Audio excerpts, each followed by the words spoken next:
अकोट तालुक्यातील पुंडा गावात ढगफुटी सदृश पाऊस झालाय। या परिसरात शेतकऱ्यांचं अतोनात नुकसान झाले। कपाशी, तूर, उडीद, सोयाबीनचं प्रचंड नुकसान झाले। शेतशिवारात पाणी साचल्यानं पिकं पाण्याखाली गेली, त्यामुळे बळीराजा पुन्हा एकदा संकटात सापडला।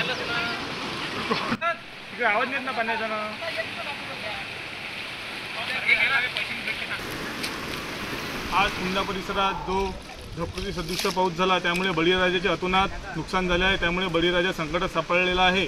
याआधी देखील 8 ऑगस्ट रोजी ढगफुटी सदृश पाऊस झाला होता, पण अद्यापपर्यंत पुंडा येथे पंचनामे पूर्ण न झाल्याचे बरेचशा शेतकऱ्यांचे सांगणे आहे। थातूर 5 गुंठे 10 गुंठ्याचं नुकसान दाखवून शेतकऱ्याची थट्टा करण्याचा प्रयत्न हा शासनाकडून केला जात असल्याचे शेतकरी वर्गाकडून बोलल्या जात आहे। तरी शासनाने सरसकट नुकसान भरपाईचे पंचनामे करून सर्व शेतकऱ्यांना लाभ द्यावा। तसेच हुमणी अळी आणि हे वारंवार येणारा पाऊस यामुळे बळीराजा मोठा आर्थिक संकटात सापडलेला आहे। त्यामुळे शासनाने शेतकऱ्यांना न्याय देण्याचे काम करावे।